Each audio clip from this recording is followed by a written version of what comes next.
से मैं तेरी पूजा की है साँझ सवेरे, मुझको दर्शन दे मैया जगा दे पूजा की है शाम सवेरे, मुझको दर्शन देकर मैया भाग जगा जा मेरे।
योग्य लीला करो।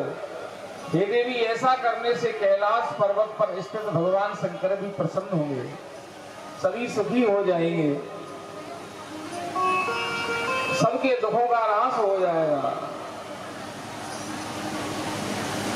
उमा कहने लगी, हे देवताओं, मेरा चरित्र त्रिलोकी को सुख देने वाला है।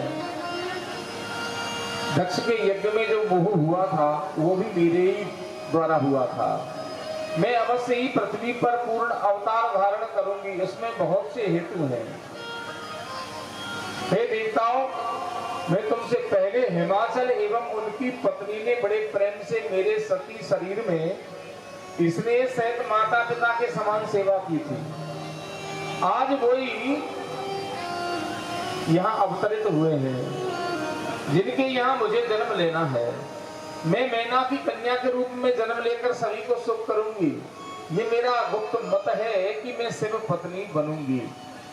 शिव की लीला महान अद्भुत है, बड़े बड़े ज्ञानी भी इससे मोहित हो जाते हैं। इसलिए हे देवताओं, आप चिंता मत करो, मैं जरूर तुम्हारी इच्छा पूरी करूंगी।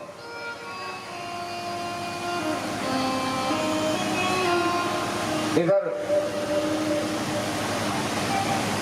ब्रह्मा जी कहने लगे, नारद श्रेष्ठ पुत्र, मैं शिव जी को प्रणाम करके भक्ति वर्धन उनके चरित्र को कहता हूं। देवता लोग राजा हिमाचल और मैना के पास आए और उन्होंने उन्होंने आकर के निवेदन किया, हे हिमाचल, हे मैना, तुम लोगों को तपस्या करनी चाहिए। और भगवती देवी माँ की तुम तपस्या अगर करोगे तो उस तपस्या के प्रभाव से माँ देवी प्रसन्न होंगी और आपके यहाँ पुत्री के रूप में जन्म लेंगी। लेकिन ये तभी संभव है जब उनकी तपस्या करो। वैसे गिरिप्रिया मैना नित्य भगवती सहित सदाशिव का पूजन करके उन्हें प्रसन्न किया करती थी, अनेक प्रकार का दान दिया करती थी। अपत्यार्थनी वो मैना चैत्र मास के आरंभ करके और उसने 27 वर्ष तक भगवती देवी माँ की आराधना की। तब जाकर के 27 वर्ष के बाद में भगवती प्रकट होकर के प्रत्यक्ष मैना से बोली, हे महासाध्वी, तुम्हारी जो इच्छा हो वो तुम मुझसे वरदान मांग लो, क्योंकि तुमने 27 वर्ष तक मेरी आराधना की है। मैना कहने लगी, भगवती आप वर मांगने की कहती हो तो जिस देश से प्रथम मुझे ये वर दीजिए कि मेरे 100 पुत्र हों और एक पुत्री हो, और वो पुत्री आप जैसी हो। और आप जैसी क्या है माँ भगवती, यही मेरी विनती है कि आप ही मेरी पुत्री बनकर के मेरे यहाँ जन्म लो। तो 100 बेटों से बढ़कर के तुम्हारा अकेली एक बेटी का ही जन्म मैं मानूंगी। देवी माँ ने तथास्तु कहा और माँ अंतर्ध्यान हो गई। भगवती चंडिका ने अपने पिता के यज्ञ में योग द्वारा शरीर त्याग दिया था, तब भी उन्होंने यही योग शक्ति से वरदान मांगा भगवान से कि जन्म जन्म शिव पद अनुरागा। शरीर त्यागा तो मन में यही विचार किया कि जब भी मैं जन्म लूं तो मुझे पति रूप में भगवान शंकर ही मिले, भगवान शिव ही मुझे पति रूप में मिले। इस प्रकार भगवती माँ की कृपा हुई और माता मैना के गर्भ में आई। सकल सिद्धियां हिमालय में आ गई हैं, उनकी शोभा भी बढ़ने लगी। जैसे ही गर्भ में माँ भगवती आई, जब ते उमा शैल गृह जाई,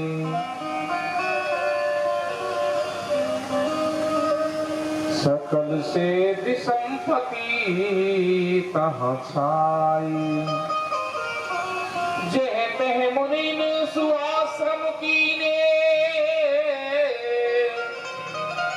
उचित बास हिम भूधर दीने।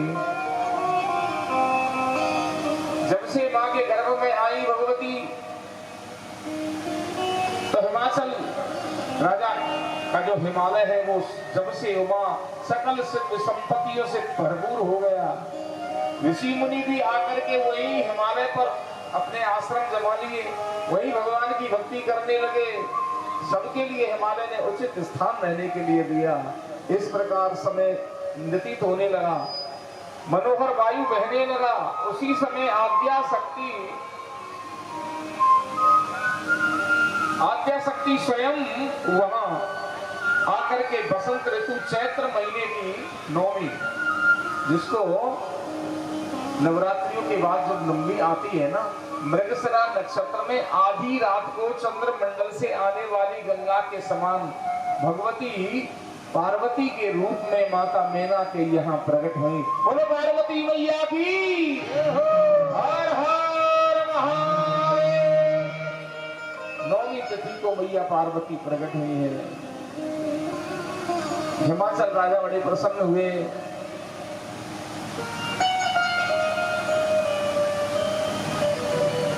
अनेक प्रकार से बधाइयां बजने लगी। उमा नाम से विख्यात हुई।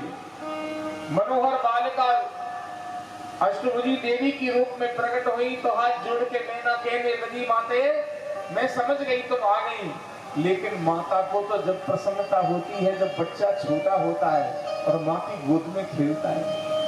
अब किसी के कोई बेटी हो और उसके 8 भुजा हो, 8 हाथ हो, क्या मैया को खुशी होगी? नहीं होगी ना। निवेदन किया, छोटी बालिका बन गई और बालिका बनकर के चारों ओर खुशियां मनाई जाने लगी। क्योंकि क्लेश फैल गया राजा हिमाचल के घर में। पार्वती के जन्म लेते ही नामकरण कराया, उमा पार्वती नाम से पुकारना प्रारंभ किया। नारद जी चले आए, नारद जी ने आकृष्ट किया। नारद जी उधर से निकल रहे, उन्होंने एक आकर्षण देखा तो भगवान समझ गए नारद जी कि यहाँ जरूर शक्ति प्रकट हुई है। नारद जी आए, नारद जी का वंदन किया हिमाचल राजा ने और कहा महाराज मेरी पुत्री का हस्तरेखा देखो महाराज। नारद समाचार कि नारद समाचार सब पाए, नारद समाचार सब पाए, कौतुक ही गिरे हंस भाए, कौतुक ही गिरे हंस भाए।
सब शिव पहले अनुमान,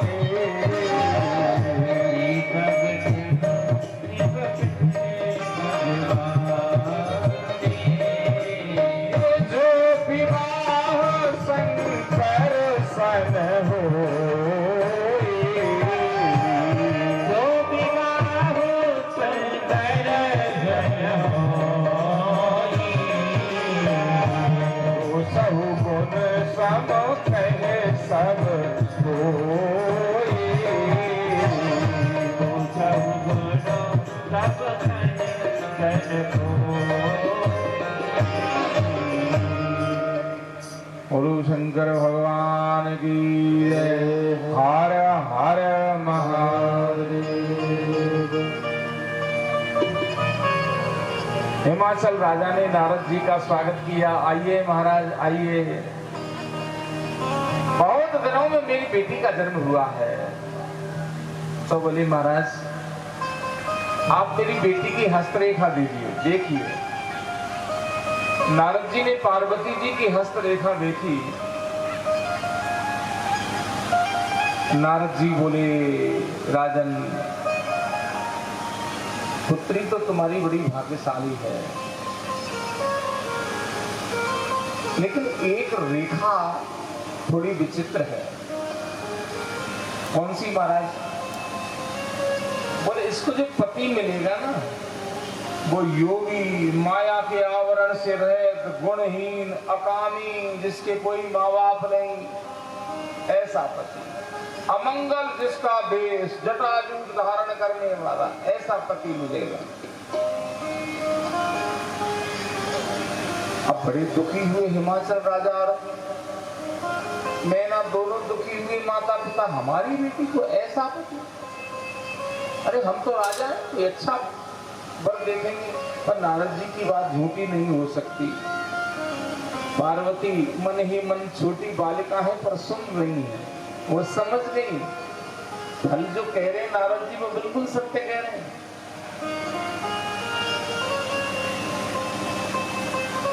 नारद जी कहने लगे राजन एक बात जरूर है, बात हमारी झूठी नहीं है। बोले महाराज आप तो बहुत बड़े संत हैं, आपकी बात तो झूठी हो ही कैसे सकती है। आपकी बात झूठी नहीं है महाराज, पर इसका कोई उपाय है कि ऐसी रेखा जो सही हो जाए, थोड़ी सी अच्छा वर मिल जाए हमारी बेटी को। अरे बोले महाराज आप चिंता नहीं करें, जी जी पर के दोष बखाने कि सब शिव पह में अनुमाने। जो जो मैंने दोष बताए ये भगवान शिव में सब है कि जो विवाह शंकर सन होई। अगर शिव जी से इस बालिका का विवाह हो जाता है तो जितने भी ये दोष दिखाई दे रहे हैं ना, ये सब गुणों में परिणत हो जाएंगे। पर इसके लिए करना क्या पड़ेगा महाराज? जो तप करही कुमार कुमारी, कि जो तप करही कुमार तुम्हारी, भाभी हूँ मैं सके त्रिपुरारी। इसके लिए तुम्हारी पुत्री को तपस्या करनी पड़ेगी।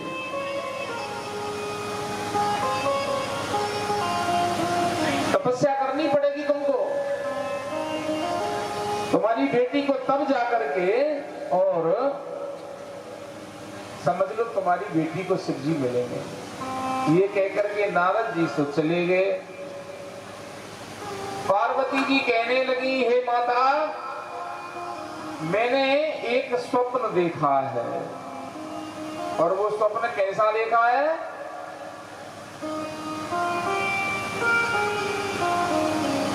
एक ब्राह्मण आए हैं, तपस्वी ब्राह्मण, उन्होंने मेरे से आकर के शिव जी की तपस्या करने का उपदेश दिया है और कहा है कि बेटी तुम शिव जी की आराधना करो। मैना ने बड़ी शीघ्रता से पति हिमालय को बुला करके कन्या का देखा हुआ जो सपना है वो बताया।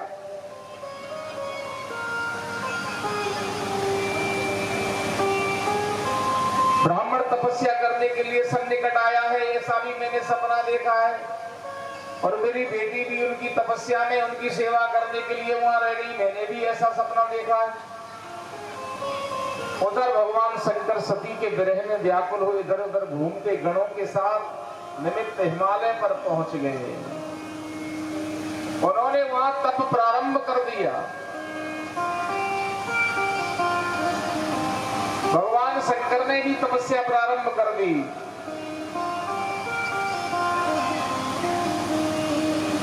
अब भगवान शंकर ने तपस्या प्रारंभ कर दी तो पार्वती जी को लेकर के मन में विचार है राजा हिमाचल को कि मैं पार्वती जी को लेकर के इनका प्रणाम कराऊं भगवान भोलेनाथ का। भगवान भोलेनाथ जब वहां तपस्या कर रहे थे तो सूत जी कहने लगे हे सौनकादि ऋषियों, उनके शिव जी के ललाट से एक बालक उत्पन्न हुआ। उस बालक का नाम भौम मंगल, जिसको पृथ्वी ने उठा लिया और पालन पोषण करने के लिए वहां से चली गई, ले गई उनको।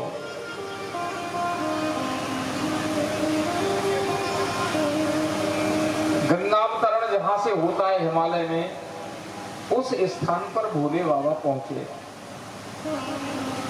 भृंगी पर्वत आदि जो उनके गण हैं वो उनकी तपस्या में कोई विघ्न न डाले, इसलिए उनके पास रक्षा के लिए खड़े हो गए। भगवान भोलेनाथ ने विचार किया कि मैं यहीं पर तपस्या करूंगा। जब शंकर भगवान का आगमन सुना हिमालय राजा ने कि मेरे यहाँ भगवान भोलेनाथ आए हैं, तपस्या कर रहे हैं, तो उन्होंने पार्वती जी को साथ लिया और पार्वती जी को साथ लेकर के दर्शन करने के लिए गई और वहां ले जाकर के हिमाचल महाराज ने और अपनी बेटी काली उमा को समर्पित कर दिया। प्रभु ये मेरी बेटी है, आप यहाँ तपस्या करोगे, आपकी सेवा करेगी, मैं अपनी बेटी को और आपकी सेवा के लिए यहाँ छोड़ करके जा रहा हूँ। भगवान शिव कहने लगे राजन तुमने ये अच्छा नहीं किया, आप अपनी पुत्री को मेरे यहाँ तपस्या करते समय भेज रहे हो, ये एक तपस्वी के लिए अच्छा नहीं है। क्योंकि महामुनियों का भी यौवन से युक्त किसी बालिका को देख करके मन डिग जाता है, भला मैं कैसे तपस्या कर पाऊंगा, आप अपनी पुत्री को मेरे पास छोड़ के जाओगे तो, और हम योगी हैं, इसलिए आपको अपनी पुत्री को साथ लेके नहीं आना चाहिए, आपको अकेले ही मेरे दर्शन करने के लिए आना चाहिए था। शिव जी के इस प्रकार बस सुनकर के राजा हिमालय हाथ जोड़ के कहने लगे महाराज इस कन्या को साथ लेकर क्यों आपके दर्शन करने के लिए नहीं आऊं, क्या ये आपकी सेवा करने में अयोग्य है? मेरी बेटी आपकी सेवा नहीं कर सकती, मुझे तो इसे घर छोड़ने का भी कोई कारण प्रतीत नहीं होता। लोकाचार का निर्वाह करते हुए भगवान भोलेनाथ कहने लगे, शिव जी कहने लगे चंद्रमुखी इस कन्या को तुम मेरे सन्निकट मत लाना, मैं आपको बार बार मना कर रहा हूं, क्योंकि स्त्री विघ्न स्वरूप हुआ करती है तपस्या में। हे सरराज, इस कारण तपस्वियों को स्त्री का संग नहीं करना चाहिए। स्त्रियां महाविषय का मूल तथा ज्ञान वैराग्य की नाशनी होती हैं, इसलिए ज्ञान वैराग्य स्त्री के मन में आता नहीं, और एक वैरागी को स्त्री से दूर ही रहना चाहिए। उस समय भवानी पार्वती वहीं मौजूद थी। भवानी पार्वती कहने लगी भोलेनाथ से महाराज आप तपस्वी योगी होते हुए भी मेरी पिता से ऐसी बातें कर रहे हो। महाशक्ति प्रेरणा से ही आपको जिस महाशक्ति की प्रेरणा से आपको तपस्या करने की ये मिली है शक्ति, और महाराज वही जो प्रकृति है वो सबकी उत्पत्ति पालन और संहार करने वाली है। बोले देवी मैं प्रकृति से परे हूँ। बोले बिल्कुल असत्य कहते हो महाराज, प्रकृति से परे कोई हो ही नहीं सकता, आप चाहे भगवान शंकर हो, प्रकृति का मैं नाश करता हूँ। भगवान बोले आप प्रकृति का नाश भले ही करते हो, लेकिन महाराज प्रकृति से परे कोई हो नहीं सकता, क्योंकि प्रकृति नहीं तो आप यहाँ कैसे तपस्या कर सकते हो? जो वचन कहा है प्रकृति नहीं, क्या आप प्रकृति से परे हैं? आपको ऐसा नहीं कहना चाहिए मुझे प्रकृति से कोई काम नहीं, ये सारी रचना संपूर्ण वचन भी प्रकृति से ही है, आप महाराज इससे विचार कीजिए। इस प्रकार भवानी माने और उनसे कहा। अब सानंद वो अपने घर चली गई। आनंद से जब अपने घर चली गई, भगवान उनके पास आते जाते रहते हैं।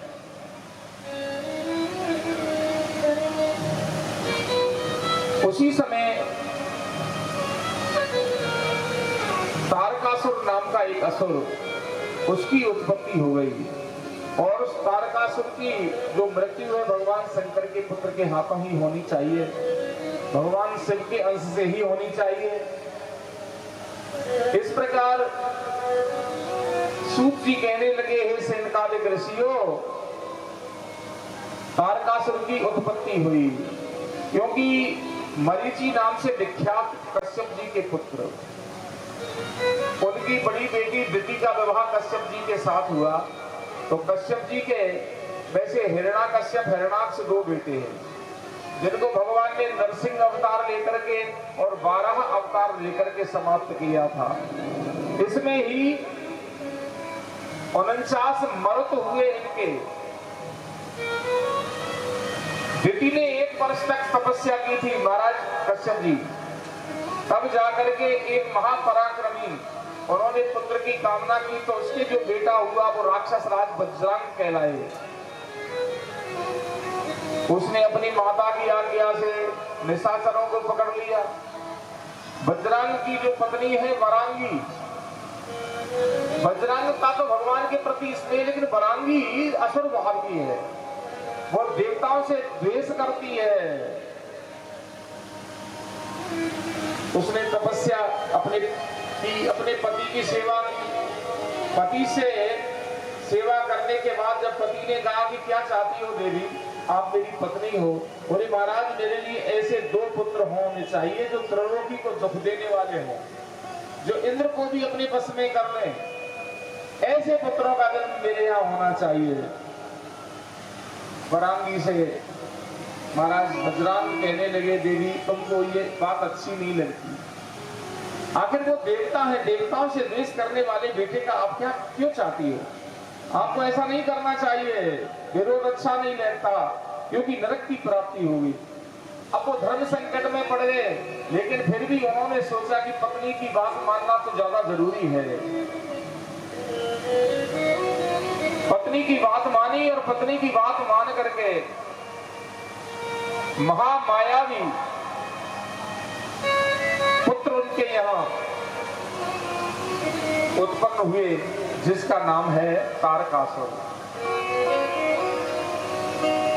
तारकासुर तपस्या करने के लिए चला गया। भगवान से उसने वरदान मांगा, महाराज मेरे समान कोई बलवान नहीं हो और शिव जी के वीर्य से पुत्र जो उत्पन्न हो उसी के हाथों से मेरी मृत्यु हो, बाकी और किसी से नहीं मरूंगा। ऐसा वरदान उस तारकासुर ने मांगा। त्रिलोकी का अधिपति वो तारकासुर चारों ओर से सब प्रजा को परेशान करने लगा।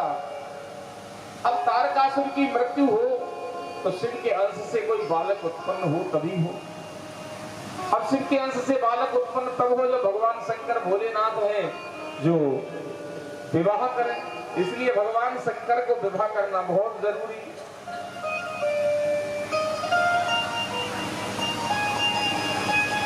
देवताओं ने कामदेव को बुलाया और कामदेव को बुला करके उससे कहा, बोले भैया कामदेव तुम ऐसा करो, किसी भी प्रकार से जाकर के और भगवान शंकर पर अपना प्रभाव जमाओ, जैसे कि वो विवाह करें। कामदेव आया और भगवान भोलेनाथ जहां तपस्या कर रहे हैं, हिमगिरी पर जहां बैठ करके गंगावतरण पर तपस्या कर रहे हैं, वहां पर पहुंचा। जाकर के भगवान शंकर पर उसने अपना प्रहार किया। देवताओं ने समझाया, ऐसा काम करो जिससे भगवान भोलेनाथ विवाह करें। तुम्हारी माया से औषधि प्रस्थ नामक स्थान पर वो गया और उसने जाकर के भगवान शंकर के ऊपर प्रहार किया। भगवान शंकर ने जैसे ही अपना तीसरा नेत्र खोला तो वो कामदेव जल करके भस्म हो गया। जब हरि शरणेन ओहारा तुरतई काम भयो छर जारा।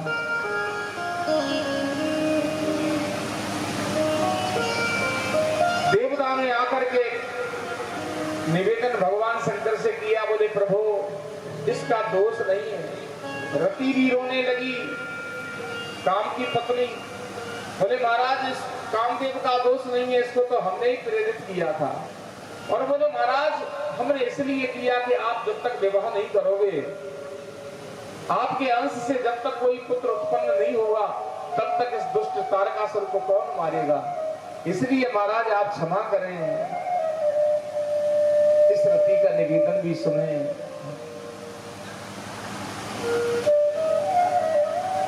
कामदेव की पत्नी को कहा, बोले जब भगवान कृष्ण अवतार लेंगे द्वापर में, उनके पुत्र के रूप में तुम्हारा पति आएगा, तब उनके साथ तुम्हारा विवाह होगा। ये प्रद्युम्न के रूप में जन्म लेंगे।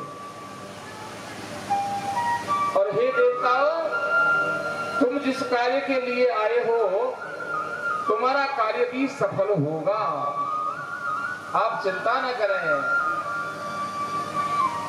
इधर महाराज मैना जो है वो पार्वती को बड़ा स्नेह करती हैं। पार्वती जी कहने लगी अपनी माता से, माता मुझे शिव की तपस्या, भोलेनाथ की तपस्या करने के लिए मेरी जो दो सखी है जया और विजया, उनके साथ जाना है।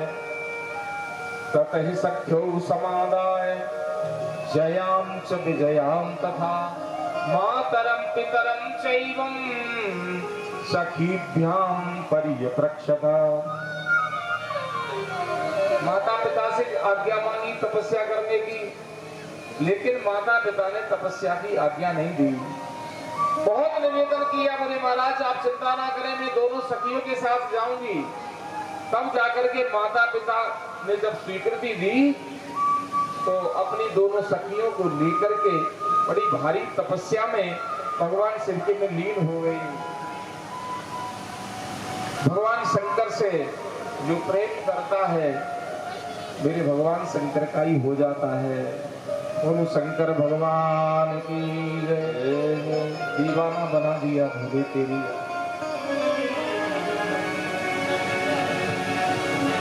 दीवाना बना दिया हमें, मस्ताना बना दिया,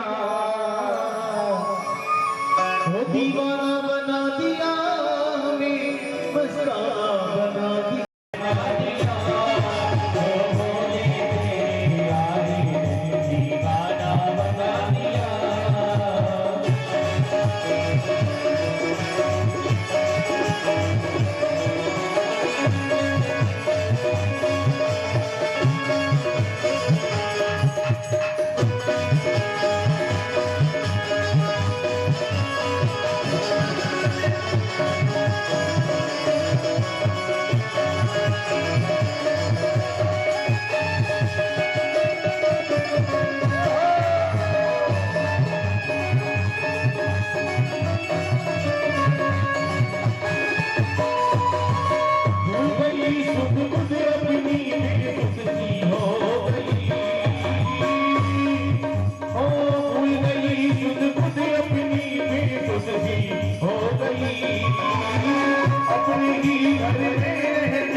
बोलो शंकर भगवान की जय हो।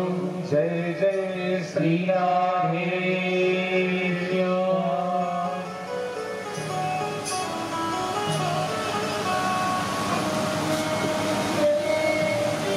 शिव की तपस्या करने के लिए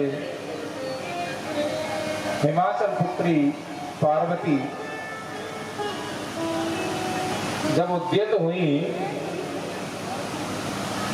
तो भगवान शंकर ने भी देखा कि पार्वती अनेक प्रकार से मुझे प्रसन्न करने के लिए तप कर रही है।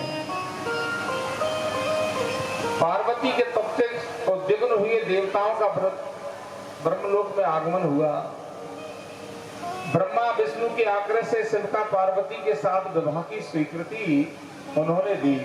सब देवता लोग आए, भगवान शंकर से निवेदन किया तो भगवान शंकर ने देवताओं से कहा, बोले देवताओं आप लोग चिंता न करो, मैं जरूर विवाह करूंगा। तो पार्वती की परीक्षा लेने के लिए सप्तऋषियों को भगवान भोलेनाथ ने बुलाया। पर भगवान भोलेनाथ ने जब सप्तऋषियों को बुलाया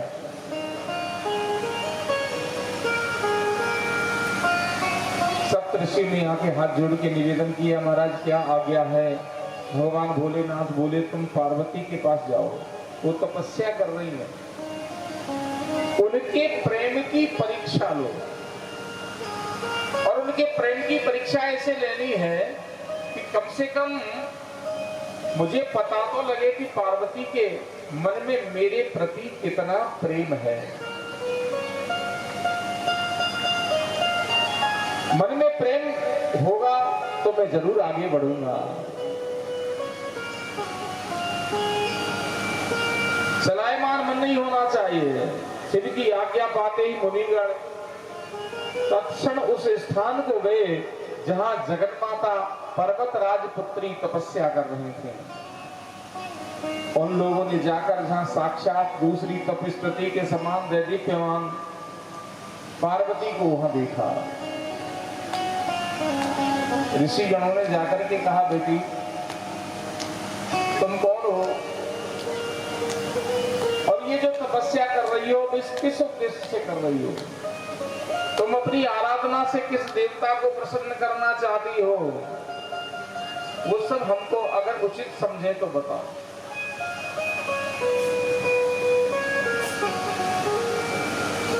सदाशिव मेरे पति हो, ये मेरा दृढ़ मनोरथ है महाराज। ऋषिगण बोले, ये शिक्षा आपको किसने दी? बोले मेरे परम गुरुदेव नारद जी ने। नारद जी ने ही ये सब कुछ मुझे बताया है।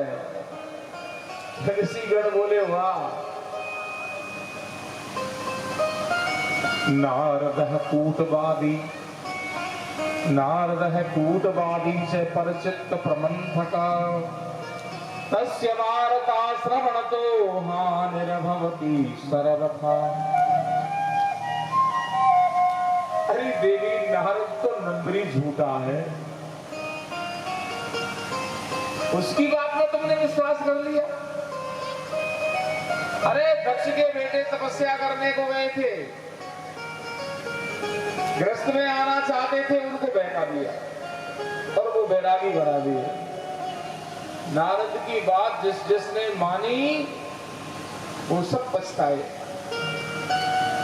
अब तुमने नारद जी की बात मान कैसे ली, हमारी तो समझ में नहीं आता। जिन तुम्हें अपना पति बनाने के लिए इतना कठिन तप कर रही हो, वो तो कामदेव का शत्रु है।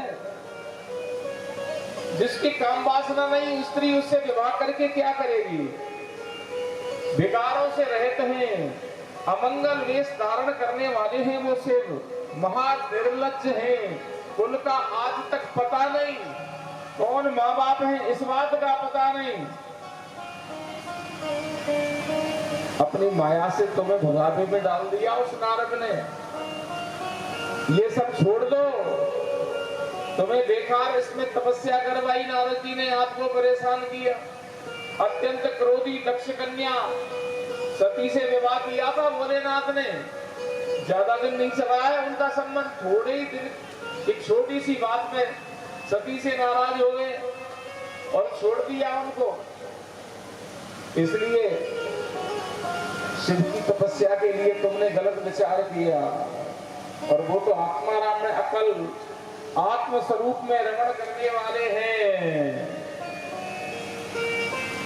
पार्वती बोली महाराज आप पहले आते तो कुछ विचार करती, पर गुरु के वचनों में जिसकी प्रतीति नहीं होती काम नहीं चलता। नारद मेरे गुरु हैं और उन्होंने जो कुछ कहा है वो सत्य है, मैं उनकी बात नहीं छोड़ूंगी, हट नहीं छोड़ूंगी। पर्वत से उत्पन्न होने के कारण शरीर में हट तो है ही, स्वाभाविक है। हे ब्राह्मण मुझे तपस्या से अडिग मत करो। यदि भगवान से मुझे विवाह नहीं करेंगे ना तो मैं आजीवन कुंवारी रहूंगी। पार्वती का जब उन्होंने निश्चय जाना तो जो सप्तऋषि हैं वो तो संत हैं, क्योंकि कहते हैं संत हृदय नवनीत समाना, कहा कभी न पर कहीं ही न जाना। संतों का हृदय तो नवनीत के समान होता है। इसलिए सप्तऋषि भी वहां से जाने के लिए तैयार हुए।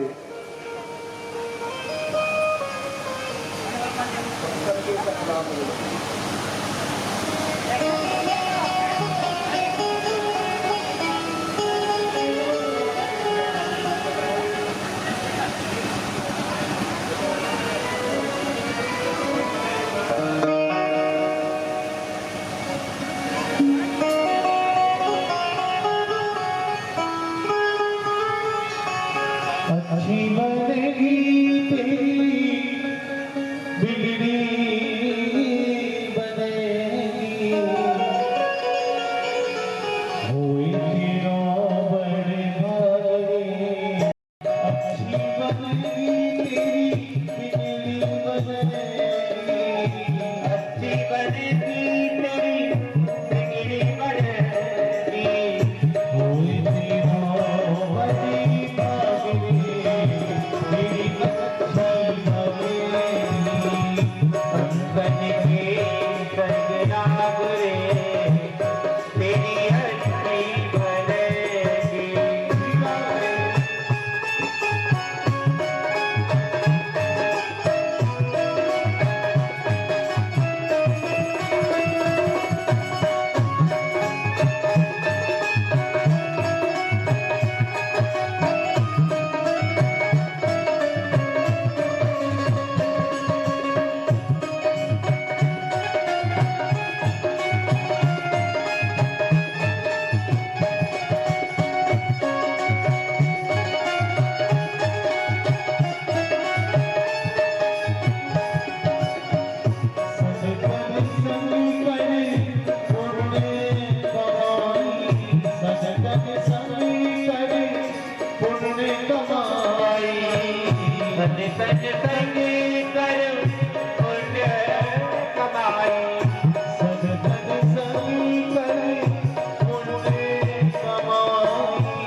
विरक्त होकर के मोक्ष प्राप्त करना चाहते हैं, उनके लिए सबसे श्रेष्ठ साधन क्या है? हरेर नामानुकीर्तनम, भगवान के नाम का कीर्तन। श्वास श्वास पे कृष्ण भज वृथा श्वास मति खोए, कि ना जाने या श्वास को फिर आवन हो न होए। किसी भी प्रकार से ये मन भगवान के चरणों में लग जाए, कल्याण हो जाए। पर समस्या क्या है? समस्या इस मन की तो है, ये मन ही तो नहीं लगता। मन लग जाए तो फिर कहना ही क्या? ये मन क्यों नहीं लगता? क्योंकि ये मन बड़ा चंचल है। हवाई जहाज से जाने में अमेरिका 23 घंटे लगते, लेकिन ये मन 1 सेकंड में पहुंच जाता है। कथा पंडाल में बैठे, बस से भी जाएंगे तो घर जाने में 15 मिनट लग जाएंगी, और ये मन 1 सेकंड में पहुंच जाता है घर पे, और ये शरीर यहाँ रह जाता है। इतनी तेज गति है मन की, ये मन लगता ही नहीं। बड़े बड़े राजा ऐसे हुए जिन्होंने थोड़े ही समय में अपनी मुक्ति प्राप्त कर ली। राजा परीक्षित ने भागवत सुन के 7 दिनों में, महाराज कठवांग ने 2 घड़ी में अपनी मुक्ति प्राप्त कर ली। पर कारण मन। मन को एकाग्रचित्त करना चाहिए। मन को बस में करने के क्या तरीके हैं? मन को बस में जितासनो जित श्वासो जित संगो जित इंद्रिय स्थूले भगवते रूपे मन संधारयेत्यया।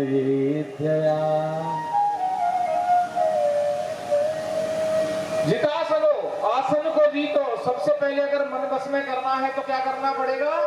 आसन को जीतो। एक आसन से बैठ करके भगवान का भजन करने की आदत डालो। जित श्वासो, प्राणायाम करने का नियम बनाओ। 3 तरह के प्राणायाम होते हैं, पूरक, कुंभक और रेचक। प्राणायाम के माध्यम से भी मन को बस में किया जा सकता है।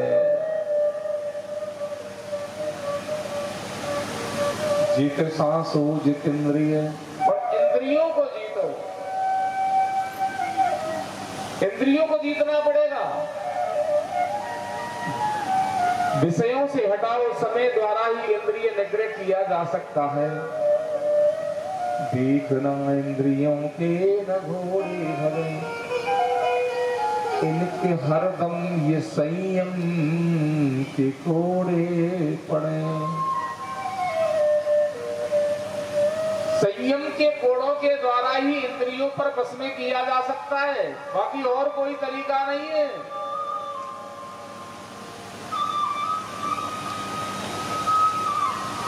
जलेबी खाने बैठ गए तो जलेबी खाते खाते पेट भर गया, बहुत अच्छी बात है।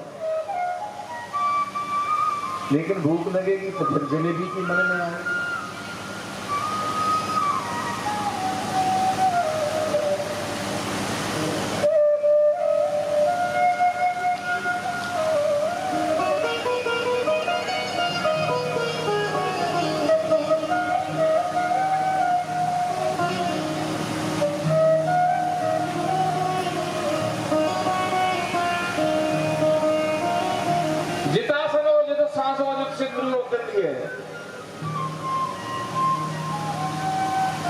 देखो 3, एक शरीर, एक आत्मा और एक मन। बंधन शरीर का होता है, आत्मा का होता है, या मन का होता है। शरीर का कोई बंधन नहीं होता। शरीर के बंधन की बात करना बहुत बड़ी नासमझी है। क्योंकि शरीर नश्वर है, इसको चाहे कोई पंडित जी कहो, चाहे कोई शास्त्री जी कहो, और चाहे कोई ठाकुर साहब कहो, चाहे चौधरी साहब कहो, ये तो केवल मिट्टी है। शीत जल पावक गगन समीरा, पंच रचित ये अगन शरीरा। शीत जल पावक गगन समीरा, 5 चीजों से बना है ये।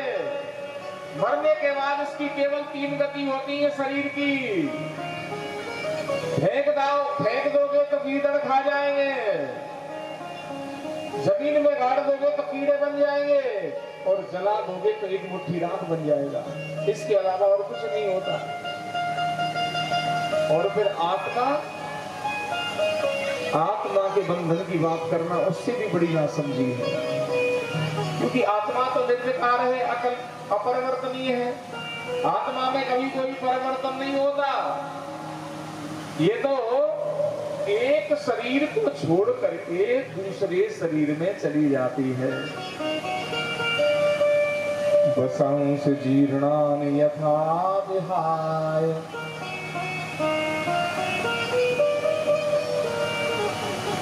जैसे हमारे शरीर के कपड़े जो पुराने हो जाते हैं ना, तो हम इन शरीर पे से कपड़ों को उतार करके नए वाले कपड़े पहन लेते हैं। वैसे ये शरीर है, आत्मा है। जब ये आत्मा देखती है कि ये शरीर पुराना हो गया, और जब शरीर पुराना हो गया ना, तो आत्मा इस पुराने वाले शरीर को छोड़ देती है और नए वाले शरीर में प्रविष्ट हो जाती है। जब आत्मा पुराने शरीर को छोड़ के नए वाले शरीर में प्रविष्ट हो जाती है, तो आत्मा मरती कहाँ है? तो ना उसका बंधन होता है और ना कभी आत्मा की मुक्ति होती है। पहले से ही मुक्त है वो तो फिर बंधन किसके द्वारा होता है? मनवैव मनुष्याणाम कारणम बंध मोक्षयो। मन ही मनुष्य के बंधन का कारण होता है, और मन ही मनुष्य के मुक्ति का कारण होता है। अगर हम विषयों में फंसे हैं तो समझ लो हमारा मन, हम बंधन में है, और ये हमारा जो मन है ना, ये विषयों से परे हो गया, तो समझ लो हम बंधन से मुक्त हो गए। इसलिए मन वैव मनुष्याणाम कारणम बंध मोक्षयो, मन ही मनुष्य के बंधन का कारण है, और मन ही मनुष्य की मुक्ति का कारण है। हरि तोरा मन दर्पण कहलाए, तोरा मन दर्पण कहलाए।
मन उजियारा जग जग खेले जग उजियारा हो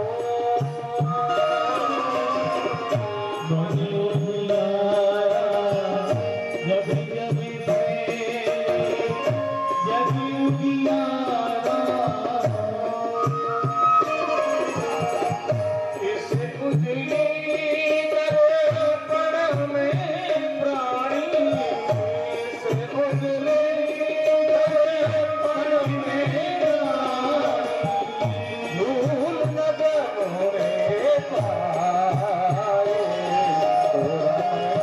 दर्पण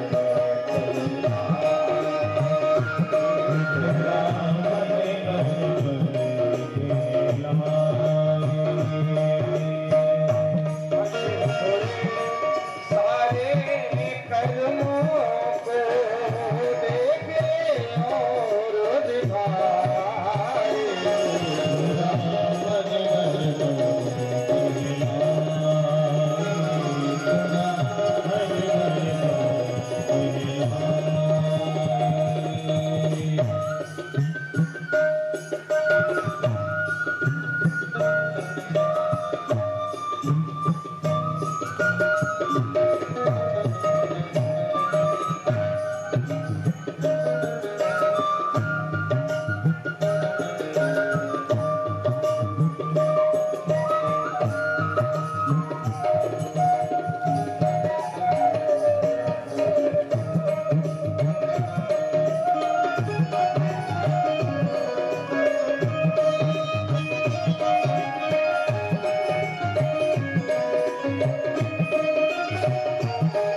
दुख की कलियां दुख के कांटे मन सबका आधार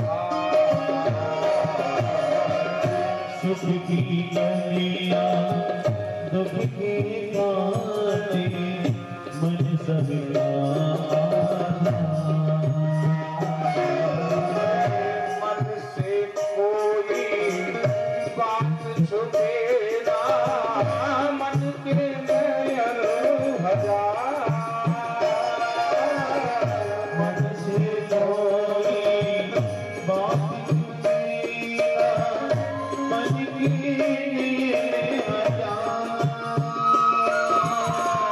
जग से कोई भाग ले चाहे जग से कोई भाग ले चाहे मन से भाग न पाए तोरा कर पड़े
सूत जी कहने लगे, ऋषियों, मन पर पूरा संयम मां पार्वती ने किया। सप्तऋषि ने बहुत प्रयास किए मन को डिगाने के, लेकिन अचल चित्त पार्वती जी रही, मन को नहीं डगमगाया। दृढ़ निश्चय बता दिया, महाराज अगर आप पहले आते तो कुछ विचार करती, लेकिन अब तो मन में एक ही विचार है, अगर भोले बाबा मुझे स्वीकार नहीं करेंगे तो मैं जीवित नहीं रहूंगी, शरीर त्याग दूंगी लेकिन विवाह नहीं करूंगी।